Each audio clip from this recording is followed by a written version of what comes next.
मैं ज्योति प्रकाश रंगा और आप देखना शुरू कर चुके हैं मेरा YouTube चैनल ज्योति रंगा लाइव। प्लीज खबरों में आगे बढ़ने से पहले मेरे चैनल को सब्सक्राइब कीजिए और फिर नजर डाल लीजिए RM न्यूज के साथ में कि दिन भर बीकानेर में और आसपास क्या कुछ रहा खास। आचार्य तुलसी कैंसर अस्पताल एवं रिसर्च सेंटर की 2 दिवसीय हेमेटोलॉजी सिंपोजियम राज्य स्तरीय सेमिनार के दूसरे दिन विशेषज्ञों ने रखी अपने विचार। जूनागढ़ प्रांगण में ढींगा गणगौर का लगा मेला। बीकानेर के राज परिवार की ओर से गणगौर प्रतिमाओं की खूड़ भरवाई की रस्म की गई अदा।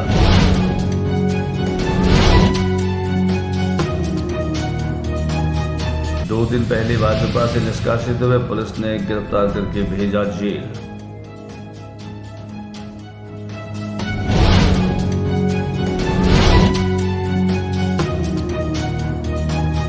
राजस्थान शिक्षक संघ राष्ट्रीय की प्रदेश कार्यकारिणी की बैठक संपन्न। संगठन के आगामी कार्यक्रमों और प्रदेश स्तरीय शैक्षिक समस्याओं पर हुआ मंथन।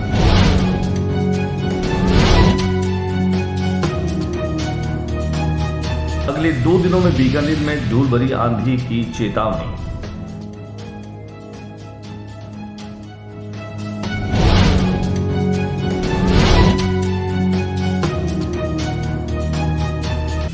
जून को होगी धर्म सभा। जगत गुरु शंकराचार्य आएंगे बीकानेर। प्रेस वार्ता में जानकारी देते हुए मंच के पदाधिकारियों ने पूरे कार्यक्रम का दिया ब्यौरा। धर्म सभा को लेकर आनंद निकेतन में कार्यालय का हुआ उद्घाटन। देशमुख थानाधिकारी व खुशबू सोलंकी का हुआ सम्मान।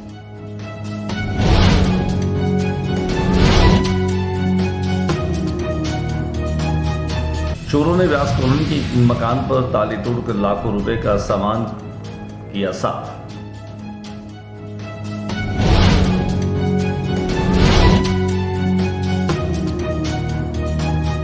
चाकूबाजी की घटना में 2 युवक हुए घायल। आपसी रंजिश के चलते हुई चाकूबाजी।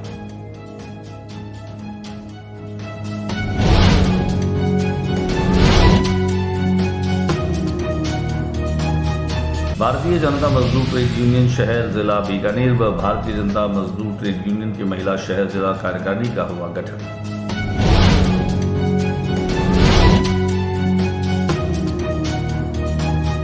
और खबरें विस्तार से। आचार्य तुलसी कैंसर रिसर्च सेंटर के तत्वावधान में 2 दिवसीय बोन मेरो ट्रांसप्लांट और हेमेटोलॉजी सिंपोजियम राज्य स्तरीय सेमिनार का आयोजन रखा गया, जिनमें पूरे देश भर के विषय विशेषज्ञों ने हिस्सा लिया। आचार्य तुलसी कैंसर अस्पताल और रिसर्च सेंटर की ओर से 2 दिनों तक हेमेटोलॉजी सिंपोजियम राज्य स्तरीय सेमिनार के दूसरे दिन रविवार को जयपुर रोड पर स्थित रिद्धि सिद्धि रिजोर्ट में यह कार्यक्रम रखा गया। हेमेटोलॉजी सिंपोजियम के दूसरे दिन आयोजन स्थल पर 2 हॉल में सत्र आयोजित किए गए। इस सिंपोजियम में बोन मैरो ट्रांसप्लांट से कैंसर के इलाज पर पत्र वाचन भी किए गए।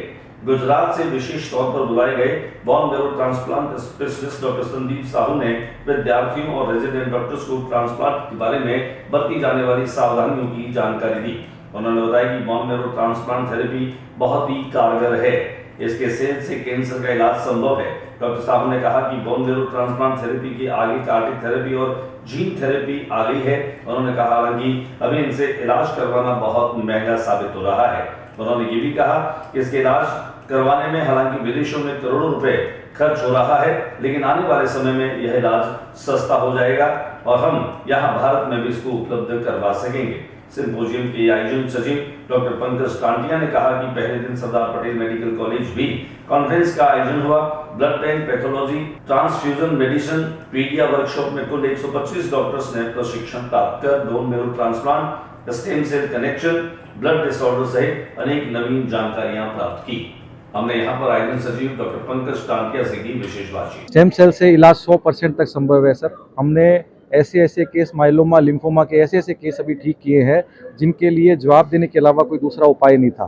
तो ऐसे केसेस में जब स्टेम सेल ट्रांसप्लांट किया गया तो उनके लिए मील का पत्थर साबित हुआ, उनको नई जिंदगी मिली। अगर आप पिछले उसमें आपने देखा हो, 18 साल की बच्ची थी लिम्फोमा की, जिसको हमने ट्रीट किया। मौत की और जिंदगी की जो जंग लड़ी है उस लड़की ने और हमने, वो हम जीवन में कभी नहीं भूल सकते। वो 22 दिन जो वो भी डर के जी और हम भी डर के जिए, पर उसके बाद जब मैरो वापस आई तो वो खुशी मैं जीवन भर में कभी नहीं भूल सकता। और बच्ची आज बिल्कुल ठीक है, जिसको जवाब दे दिया गया था कि बेटा अगर ट्रांसप्लांट नहीं करेंगे तो हम कुछ नहीं कर सकते। हम एक थेरेपी देते, दूसरी थेरेपी 21 दिन बाद रिपीट की जाती थी, उससे पहले ही उसकी गांठें वापस आ जाया करती थी। तो जो हम दवाई दे रहे थे उससे तेज बीमारी चल रही थी। तो वहीं हमने डॉक्टर सुरेंद्र बेनीवाल से भी की बातचीत। जो 2 दिन से आज हमारे यहाँ पे सेमिनार चल रहा है, कल और आज।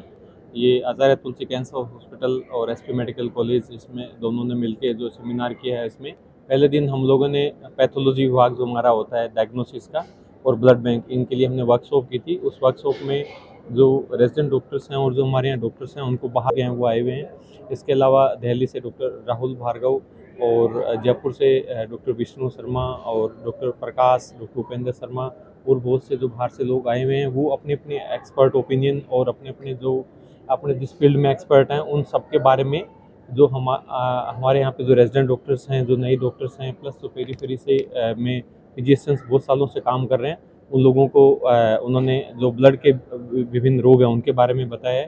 कार्यक्रम में विशेष रूप से बात डॉक्टर साहू से भी हमारे प्रतिनिधि ने की इस सिंपोजियम को लेकर विशेष बातचीत। के बाद अभी कार टी थेरापी आ गई, यानी जो कार टी थेरापी है उसमें जो पेशेंट के सेल्स होते हैं लिम्फोसाइट, उसको बाहर निकाल के उसको जेनेटिकली मॉडिफाइड करते हैं और वो पर्टिकुलर बीमारी के सामने उसको लड़ना सिखाया जाता है, सिंपल लैंग्वेज में बोले तो वो फिर से जब इन्फ्यूज करते हैं वापस, तो वो इस बीमारी को खत्म कर सकते हैं। वो लाइव ड्रग है, जब तक वो सेल्स बॉडी में रहेंगे तो वो बीमारी वापस नहीं आएगी।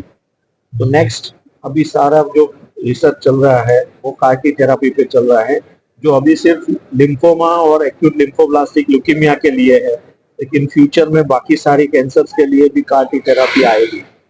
और दूसरी जो जीनेटिक बीमारियां है उसके लिए अभी जीन थेरापी आ रही है।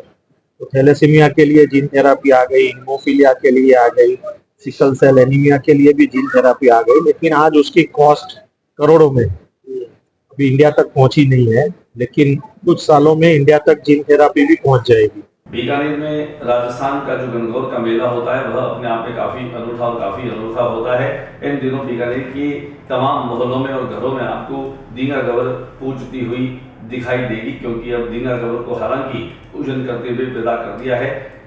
तमाम महिलाएं अपने घर की सुख समृद्धि के लिए दींगा गवर की पूजा करती है। खास तौर से दींगा गवर का पूजन तब होता है जब बाला गवर की विदाई होती है, और तब से सुहागिनें जो है वो दींगा गवर का पूजन प्रारंभ करती है। बीकानेर के जूनागढ़ में दींगा गवर का मेला लगाया गया, जहां पर बड़ी संख्या में गणगौर की प्रतिमाएं लाई गई। यहां पर राज परिवार की ओर से गणगौर की खूब बधाई रस्म भी अदा की गई। वैसे बीकानेर शहर के अलग अलग मोहल्लों में भी गणगौर की प्रतिमाएं दर्शनों के लिए रखी गई है। वहां पर उनके आगे गणगौर के गीत गाए जा रहे हैं, महिलाएं घूमर कर रही हैं, नृत्य कर रही हैं। कुल मिलाकर के बीकानेर के अंदरूनी शहर में अगर देखा जाए तो माहौल गणगौर के पर्व से सराबोर नजर आ रहा है। भाजपा अल्पसंख्यक मोर्चे के उस्मान गनी ने प्रधानमंत्री नरेंद्र मोदी के खिलाफ जैसी बयानबाजी की, उन्हें पार्टी से 6 वर्षों के लिए निष्कासित कर दिया गया। वहीं पुलिस ने उन्हें गिरफ्तार कर जेल भी भेज दिया है। शहर के मुक्ता प्रसाद थानाधिकारी धीरेन्द्र सिंह ने बताया कि उस्मान गनी किसी मामले की शिकायत को लेकर आज सुबह थाने आया था। इस दौरान वह पुलिस कर्मियों से उलझ गया, समझाने पर भी नहीं मानने पर झगड़ा करने लगा, जिस पर पुलिस ने शांति भंग में गिरफ्तार किया। आपको बता दें कि गनी ने एक टीवी चैनल से बातचीत में कहा था कि भाजपा नरेंद्र मोदी की अकेले की पार्टी नहीं है। राजस्थान में भाजपा 25 में से 3-4 सीटें हार रही है। गनी ने यहाँ तक कहा कि भले ही मोदी प्रधानमंत्री है और पार्टी का सबसे बड़ा फेस है, मुझे उनका स्टेटमेंट अच्छा नहीं लगा। कुल मिलाकर के उस्मान गनी को पुलिस ने अरेस्ट कर उसे जेल भेज दिया। राजस्थान शिक्षक संघ राष्ट्रीय की प्रदेश कार्यकारिणी की जो बैठक है वो संपन्न हुई। संगठन के आगामी कार्यक्रमों प्रदेश स्तरीय शैक्षिक समस्याओं पर मंथन किया गया। राजस्थान शिक्षक राष्ट्रीय की प्रदेश स्तरीय बैठक संगठन प्रदेशाध्यक्ष रमेश चंद्र पुष्करणा की अध्यक्षता में स्वास्थ्य भवन आदर्श विद्या मंदिर जयपुर में आयोजित हुई। प्रदेश महामंत्री महेंद्र कुमार लखार ने कहा कि बैठक में प्रदेश कार्यकारिणी एवं समस्त जिला अध्यक्ष, जिला मंत्री और जिला कोषाध्यक्ष शामिल हुए।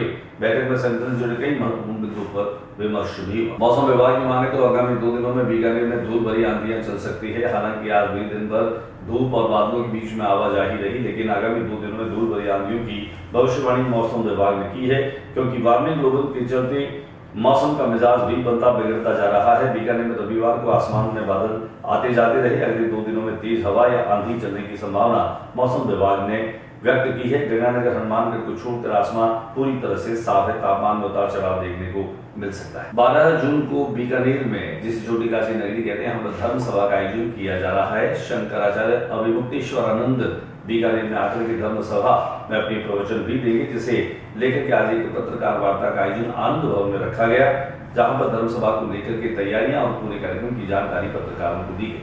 13 जून को सुबह 6 से 7 बजे तक दीक्षा समारोह, 8 से 9 बजे तक प्रश्नकाल, संवाद और चरण पादुका पूजन होगा। दोपहर बाद जगत गुरु बीकानेर से प्रस्थान करेंगे। हेलीकॉप्टर से पुष्प वर्षा भी की जाएगी। आयोजन समिति के सुरेंद्र सिंह राजपुरोहित ने बताया कि 12 जून को धर्म सभा पर और उसके पहले जगत गुरु शंकराचार्य अभिमुक्तेश्वरानंद महाराज के आगमन पर निकाले जाने वाली कलश यात्रा के दौरान हेलीकॉप्टर के द्वारा पुष्प वर्षा की जाएगी। हेलीकॉप्टर 10 फेरों में 7 क्विंटल गुलाब और गेंदे के फूलों की पंखुड़ियां आसमान से बरसाएंगी। धर्म सभा में भाग लेने के लिए देश भर के साधु महात्मा बीकानेर आएंगे। ज्योतिष पीठाधीश्वर अभिमुक्तानंद जी महाराज बीकानेर में पधार रहे हैं। उनका 11 तारीख को आगमन होगा।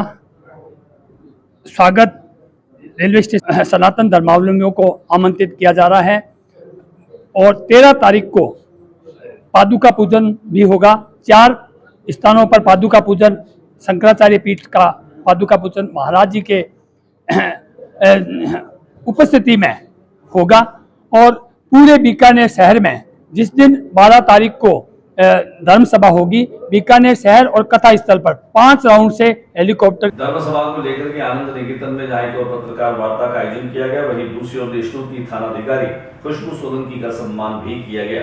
पिछले दिनों पलाना इलाके में नवजात की जान बचाने में जिस तरह देशमुख थानाधिकारी सोलन शेखावत ने मानवता दिखाई, वो काबिल तारीफ है। इसलिए आज उनका साफा व माला पहना करके सम्मान किया गया। वह IAS में चयन होने पर बीकानेर की लाडली खुशहाली के पिता का सम्मान भी किया गया।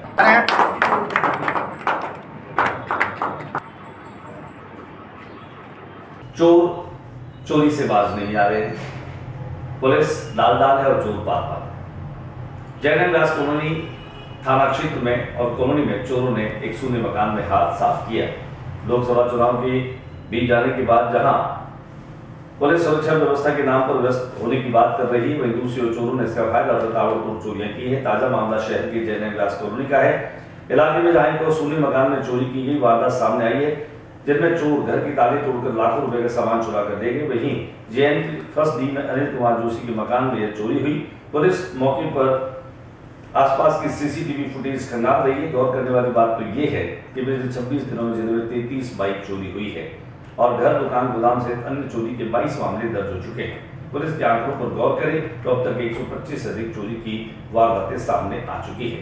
मजे की बात तो यह है कि चोरी की वारदातों को रोकने के लिए पुलिस के पास कोई खास योजना तक नहीं है। हालांकि एंटी थेफ्ट विंग सहित 4 अलग-अलग विंग बनी हुई है। हर थाने में एक स्पेशल टीम भी है। उसके बाद भी चोरी की घटनाओं पर अंकुश नहीं लगने से आम लोगों में भय का माहौल है। शहर थाना कोतवाली थाना क्षेत्र में परस्पर रंजिश के चलते चाकूबाजी की घटना जो है उसकी जानकारी मिल रही है। चाकूबाजी की घटना में 2 युवक जो हैं वो घायल हो गए, जिन्हें ट्रोमा सेंटर में ले जाया गया। वहां पर उनका इलाज करवाया जा रहा है। जानकारी सूत्रों के मुताबिक दाऊजी रोड पर 2 पक्षों में आपस में घटना में ऋषभ गोस्वामी और सलमान नामक युवक घायल हुए, जिन्हें तत्काल PBM ले जाया गया। हालांकि अभी तक इस बात का पता नहीं चला कि आखिर चाकूबाजी क्यों हुई, लेकिन चाकूबाजी की इस घटना से क्षेत्र में अफरा तफरी का माहौल जरूर हो गया और लोगों को भीड़ मौके पर जमा हो गई। घटना की जानकारी के बाद मौके पर पुलिस पहुंची तो इस बात का पता लगा रही है कि चाकूबाजी किन कारणों से हुई। बताया जा रहा है कि आपसी रंजिश के चलते गोपी व आशीष ने ऋषभ व सलाम पर हमला कर दिया। भारतीय जनता मजदूर ट्रेड यूनियन शहर जिला बीकानेर व भारतीय जनता मजदूर ट्रेड यूनियन की महिला शहर जिला शाखा का विस्तार किया गया। जिलाध्यक्ष इंद्रचंद कछावा और महिला अध्यक्ष बसंती सोनी जो है उन्होंने अपनी कार्यकारिणी का विस्तार किया। आज गंगा शहर स्थित एक निजी रेस्टोरेंट में यहाँ शपथ ग्रहण आयोजित किया गया, जहाँ पर मुख्य अतिथि के रूप में बीकानेर पश्चिम विधानसभा क्षेत्र से विधायक जेठानंद व्यास पहुंचे। वहीं इमिदा इनखिया जो है वह भारतीय जनता पार्टी की प्रदेश विस्तार के, उन्होंने भी इसमें शिरकत की। पूनम चंद कछावा और सांगी लाल भी कार्यक्रम में अतिथि के तौर पर रहे। वहीं दिव्यांग सेवा समिति के द्वारा जो दिव्यांग खिलाड़ी जिन्होंने राष्ट्रीय और अंतर्राष्ट्रीय स्तर पर बीकानेर का नाम रोशन किया, उन्हें आज सम्मानित किया गया। आइए हम आपको लिए चलते हैं इस कार्यक्रम में, जहां पर विधायक जेठानंद व्यास ने मजदूरों के लिए, कामगारों के लिए, असंगठित क्षेत्र में काम करने के लिए संगठन को न केवल शुभकामनाएं दी बल्कि उनको कंधे से कंधा मिलाकर सहयोग देने का आश्वासन भी दिया।